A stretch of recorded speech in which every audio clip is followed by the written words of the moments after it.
Jordan Halimi, bonjour. Alors Jordan Halimi, on est en direct de la cour du Baron, ce qui te va assez bien puisque tu aimes le chic, tu aimes l'élégance, mais tu aimes aussi l'alcool, comme tous les gens de ta génération. Il faut bien oublier qu'on vit à Perpignan.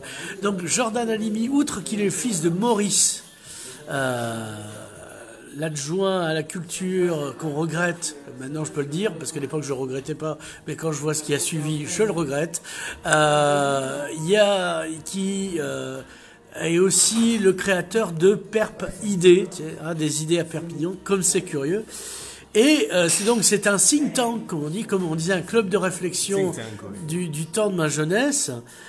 Think au sens de couler un réservoir, c'est ça? Non, au sens de penser plutôt. Ah mon Dieu. Tu soutiens Olivier Amiel. Et donc c'est un think tank de fils d'eux, puisque tu as aussi le fils d'Ahmad Akari, le regretté Ahmad, qui est dans la bande, ainsi que d'autres gens. Alors question, est-ce qu'un truc de fils d'eux, c'est pas du renouveau, c'est de la transmission? Alors tout d'abord, c'est vrai qu'on peut avoir cette image de fils à papa, et c'est ce qu'on nous a reproché justement à l'heure où à Perpignan beaucoup se plaignent du côté un peu clanique, du côté petite ville, où finalement les petits arrangements font l'affaire des uns au détriment de celle des autres. Je le conçois tout à fait, c'est quelque chose que d'ailleurs je critique en fait tous les jours.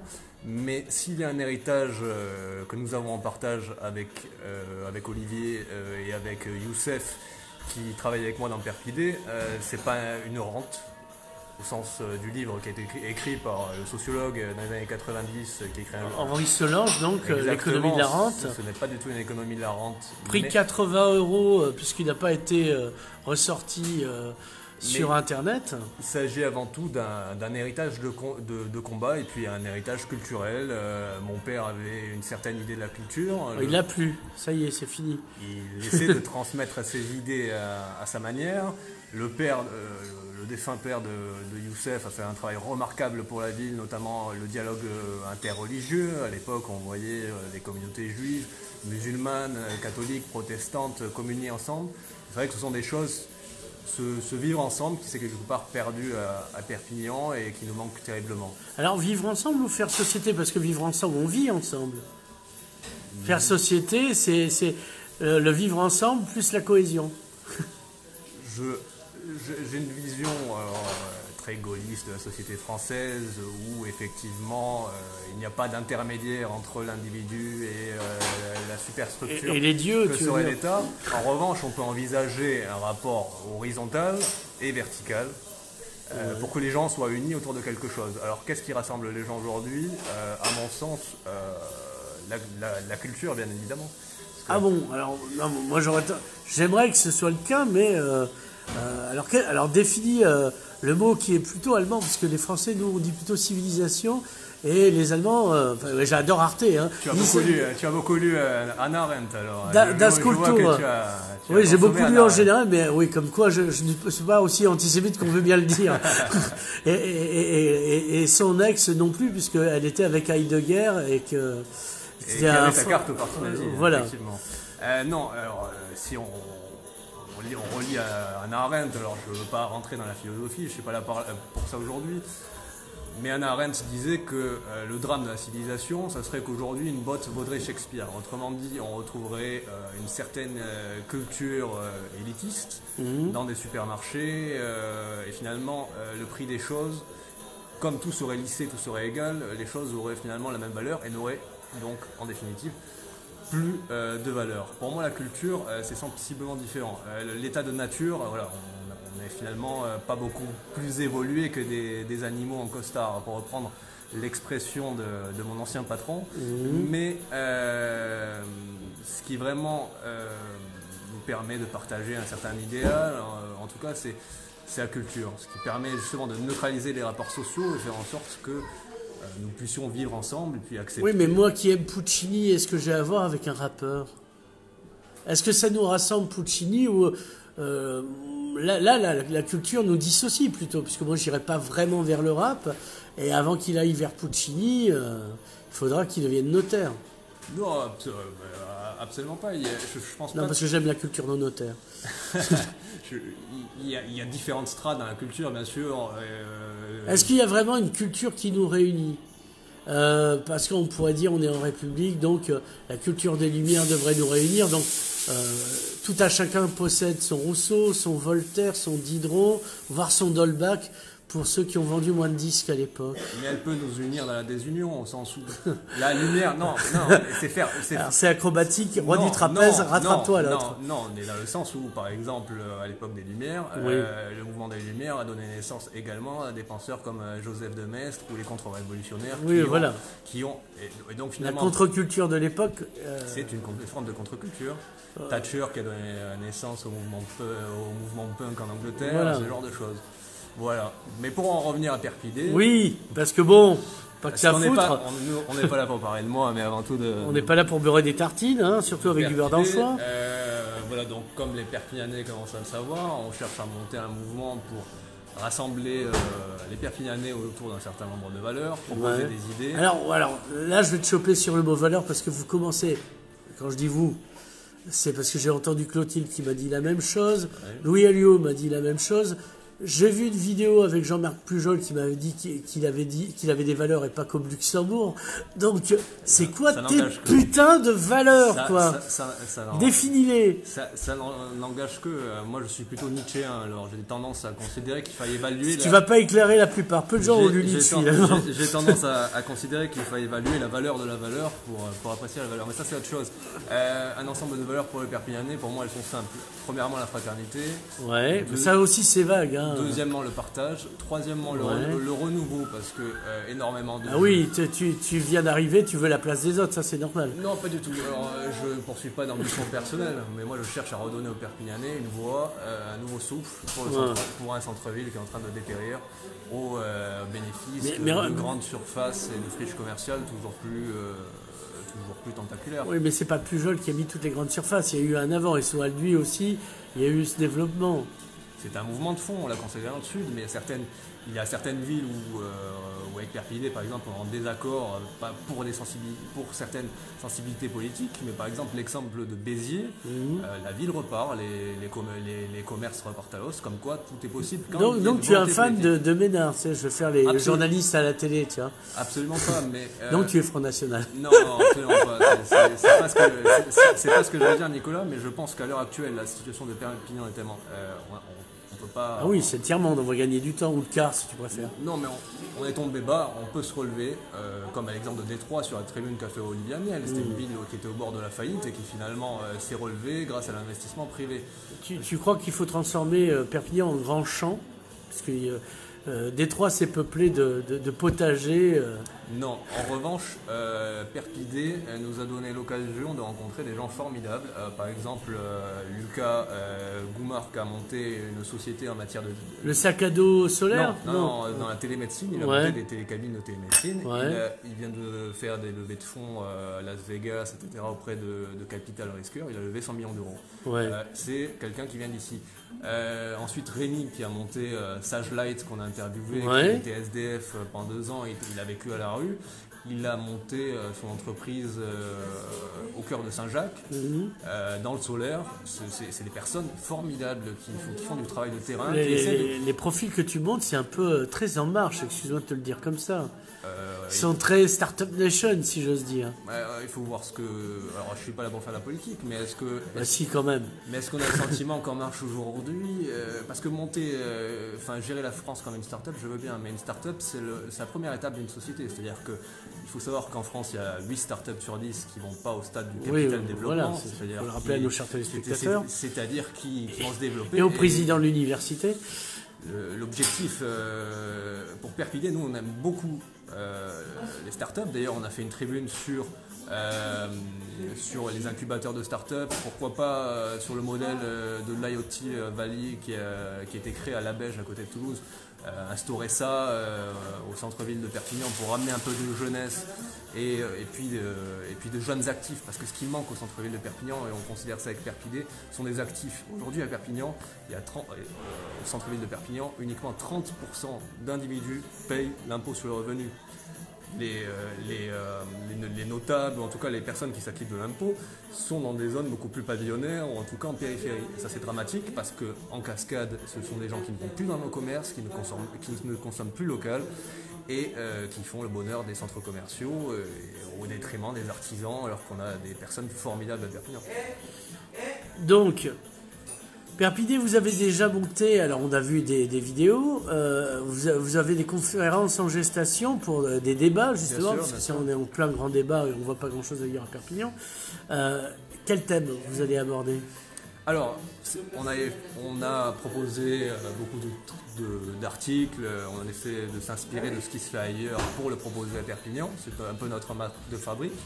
Et donc ce qu'on compte faire, c'est un meet-up, alors c'est un nom un peu anglais. Ouais, ça fait un peu mytho, hein, mais fais anglais gaffe, qui fait bien, mais on va dire que c'est plutôt une rencontre.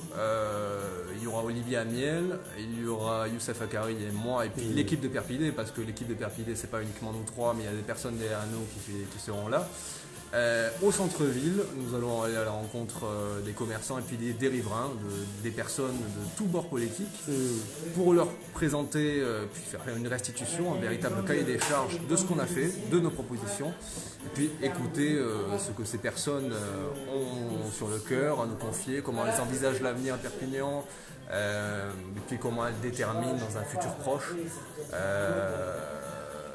leur avenir à Perpignan, sans rentrer dans les chiffres, sans rentrer dans la sacro-sainte comptabilité. On n'est pas là pour ça en ce moment. Alors on nous reproche souvent d'être dans l'idéal, mais justement les gens ont besoin de relever, les gens ont besoin d'un nouveau souffle. Aujourd'hui, les chiffres, on a bien vu qu'on pouvait modifier les postes budgétaires un peu comme on voulait pour leur faire dire tout et n'importe quoi. Donc l'hôtel de la comptabilité, ça suffit. Aujourd'hui, les Perpignanais ont besoin de renouveau et qu'on soit à la pointe de l'innovation et non plus dans le dernier wagon. Alors, toi, tu vis un peu dans le quartier, donc là, on n'est pas loin de la place Rigaud. Bien sûr. Il y a une autre Startup Nation pas loin, c'est l'université. Tu en penses quoi de ce qui a été fait l'université Est-ce que c'est un bon retour sur investissement ? Là, je parle aux jeunes qui a fait HEC, donc ils peuvent... D'accord.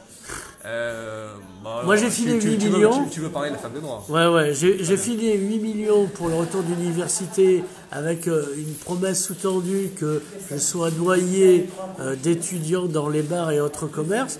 Et là, c'est vrai que je sors pas beaucoup de chez moi parce qu'il fait froid, mais j'en vois pas beaucoup. Très bien. Alors, sous la casquette Perpignan, Oui. je te dirais que c'est une formidable opportunité qu'il y ait plus de jeunes à Perpignan. Ça, c'était le constat, parce que le cœur de ville a besoin de sa jeunesse, c'est indispensable. En revanche, moi je suis quand même un riverain, j'habite pas loin de la place Rigaud. Je ne vois pas d'étudiants consommer dans les commerces. David, que tu connais bien, qui avait des épicuriens, n'a pas vu arriver en masse d'étudiants. Je constate une recrudescence des trafics en tout genre dans le quartier, une certaine insécurité qui est vécue, qui est réelle. Oui, parce que c'est pas du ressenti comme d'être à montagne. Et puis un certain couvre-feu de fait qui fait qu'à 19h les rues sont désertes et tout est dépeuplé, ce qui est dramatique. Moi, je pense qu'à Perpignan, pour vraiment qu'il y ait un effet de masse, il faudrait déjà pacifier en quelque sorte cette zone, qu'il y ait des agents qui soient là 24/24. Et ça aurait une valeur symbolique forte, ça rassurait les gens. Et deuxièmement, il faudrait vraiment une masse d'étudiants beaucoup plus importante pour redynamiser. Oui, parce qu'on nous a dit 1200 à terme, 500 là tout de suite. En fait, ils sont entre 80 et 200, sans compter 2 mois où ils ne sont pas là pour mise en examen, si j'ose dire. Non, et puis d'autant plus que les nouvelles technologies ont fait en sorte que les étudiants, finalement, ils peuvent suivre des cours en e-learning. Ils font prendre les cours magistraux par des amis à eux, ne viennent qu'au au partiel. La réalité de l'étudiant, c'est ça aujourd'hui.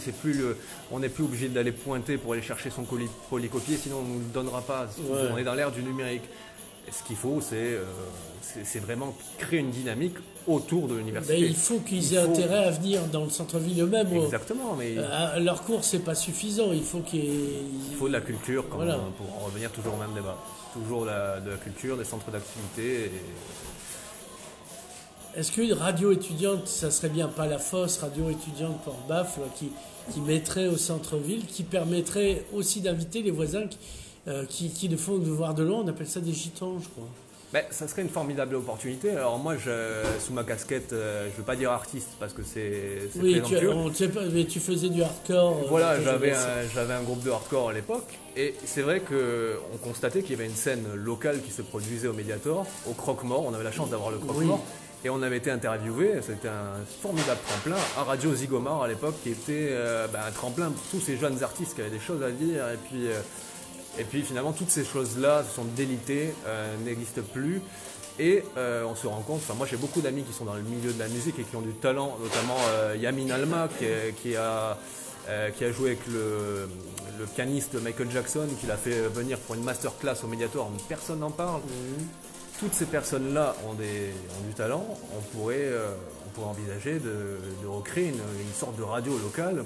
D'autant que maintenant on n'a plus à s'emmerder avec le côté antenne, demande de fréquence, mais bien sûr. Et qu'avec Internet on réduit le coût. Et je vais te donner un autre exemple.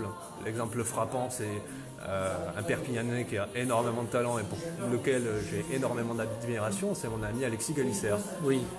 Il a fait un bouquin remarquable, un travail remarquable. Moi, à l'époque, on voyait traîner aux Beaux-Arts. Oui, il a énormément de talent et puis surtout sur les textes.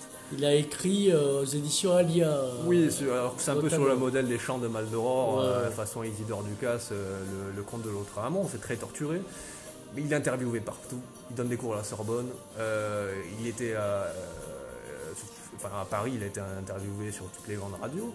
Je ne comprends pas comment à Perpignan, alors on lui a donné une tribune. Parce qu'il ressemble peut-être plus à un standard parisien qu'à un standard perpignanais. Mais oui, mais c'est quelqu'un qui vient d'ici, qui habite à Perpignan, qui consomme à Perpignan.